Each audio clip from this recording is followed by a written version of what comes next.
To talk about Caitlin Clark. Let's you and me talk about Caitlin Clark, since you refuse to talk about Caitlin Clark. I care deeply about you. I spent over a decade in your marketing organization. I spent several years trying to get into your organization, and it's been 3 years since I left your company. I'm just here as a friend. I care about you. I want to show you two different charts here. One, your stock price since 2021. It is down nearly 60%. Your executives and the people who are making these decisions, their stock options are worthless. Meanwhile, you have the single biggest needle mover in all of American sports since Michael Jordan, and you have somehow convinced yourself that you need to slope. Caitlin Clark's Nike deal had fans picturing her diving into piles of cash like Scrooge McDuck. But a former Nike insider just dropped some serious tea. And let's just say, it's looking less like just do it and more like just got played. Was Clark's contract a slam dunk or a clever fast break in the other direction? Buckle up, because this behind-the-scenes bombshell might have you giving every swoosh a serious side-eye. One thing's for sure, the truth isn't laced up in limited edition sneakers. Black and white sports supporters, well, something very interesting happened. Caitlin Clark's agent has issued a statement, put some comments out there while speaking at this Breaking Barriers Summit that they're having, I guess, by way of Front Office Sports. Now, I made a video the other day because I got to looking around, and much to my surprise, even I thought Nike would have put something out the other day that was either pumping up or firing us up regarding Caitlin Clark's return to Iowa City. They didn't put out shit. Nike basketball or Nike. Nothing on social media. Somewhere in a corporate boardroom, thick with recycled air and even more recycled ideas, a Nike executive probably glanced at a pie chart and said, "Let's launch another shoe, just not for Caitlin Clark." Brilliant, right? And just like that, another historic chapter in marketing malpractice was born. Trend search traffic for 4 female basketball players. There is one who only rivals Caitlin Clark, and that is Angel Reese, and you do not have her. She is over at Reebok. I am so confused as to how you would be so invested in the WNBA for several years, and you have been doing great work to try to elevate and uplift that league and many of the athletes there. But this seems like you have convinced yourself that this needs to be an either-or conversation, and we never have an either-or Let's be real. Caitlin Clark is to women's basketball what Beyoncé is to, well, everything she touches. She's not just elite, not just generational. She's the meteor that lit up the entire basketball landscape, torched half the playbook, and still had the audacity to pull up from the logo while everyone else was still figuring out how to dribble without faceplanting.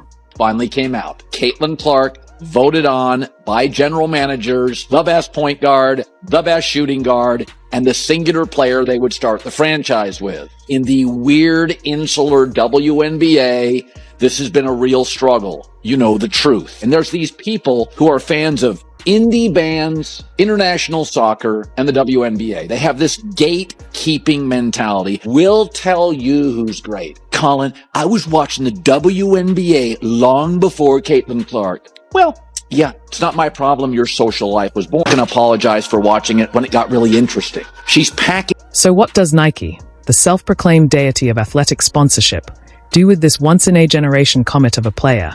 They squint at her brilliance like they need prescription lenses and do nothing. No fanfare. No iconic campaign. No billion-dollar "this is our queen" rollout. Not even a dramatic commercial with a moody piano soundtrack.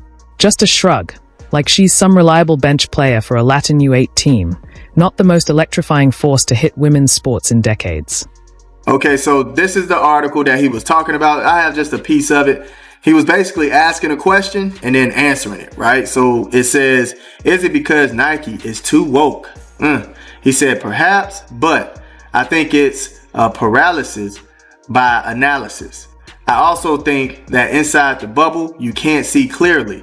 When you're too close to the business, sometimes you don't appreciate what's going on in the wider circle of the industry. Meanwhile, somewhere across the brand department floor, probably right next to the "How We Fumbled Simone Biles" file, Nike's busy cooking up a signature shoe for Angel Reese.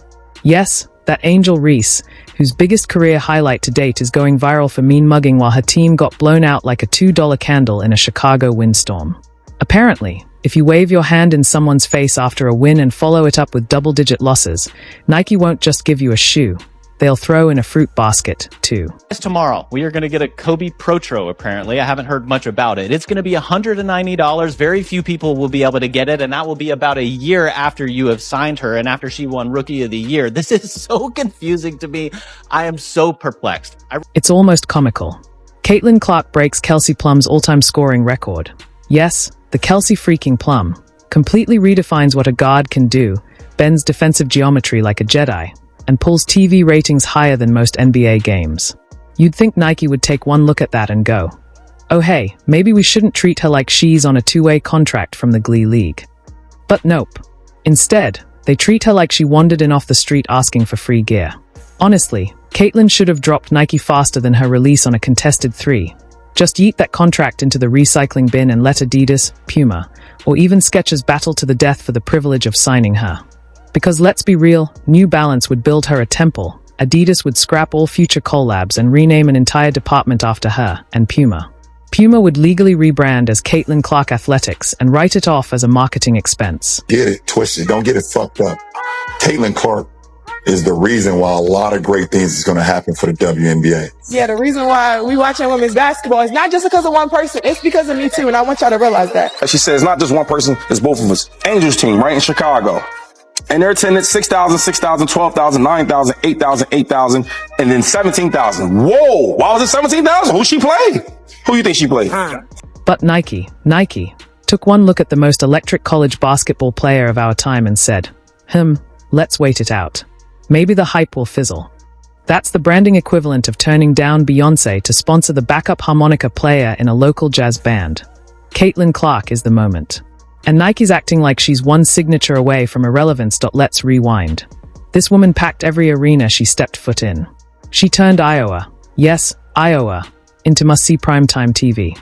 She dropped 40-point bombs on top 5 teams like she was working on her layup form. She pulled up from the parking lot, turned into a one-woman sports center reel, and practically dragged the WNBA into network television deals. She's got grandmas in the Midwest watching full games again. She's got toddlers yelling Caitlin every time they launch a sock into a laundry basket. And Nike's big move. Let's wait and see if Angel Reese wants another pastel colorway for her warm-ups. Clark, obviously. Nike have screwed Caitlin Clark. Nike have screwed Caitlin Clark, and this is the first topic I want to talk about live on stream. But Nike have absolutely screwed. They didn't even try to fake it. No early rollout. No Super Bowl ad. No viral campaign with kids reenacting her buzzer beaters. Meanwhile, Angel Reese gets a personal stylist, a glossy photo shoot, and a signature shoe that looks like it was designed by Willy Wonka's social media intern, Caitlin Clark. Silence. It's like she's on a 10-day endorsement deal with the ghost of Blockbuster. And let's be clear, it's not like Caitlin's some shy recluse ducking the spotlight. She is the spotlight. The media chases her down the tunnel like she's Taylor Swift, and they are on the TMZ payroll. She's got poise, charisma, presence, and oh yeah, she can hoop literal circles around 90% of the league while blindfolded and humming the Sports Center theme. This is the kind of athlete brands dream of. She's magnetic before you even know her stats, and once you do, she's undeniable. Except, apparently, to Nike, instead of building a campaign around one of the most dominant and marketable athletes of this era, they are over there rolling out special socks for the guy who runs the timeout playlist. Maybe Nike thinks being effortlessly dominant, graceful under pressure, and globally marketable isn't enough anymore. Maybe Caitlin needed to throw a tantrum on TikTok, or lose by 30 and flex afterward to get their attention. Because clearly, nothing screams elite like taunting your opponents while getting blown out. That's the real moneymaker now, right?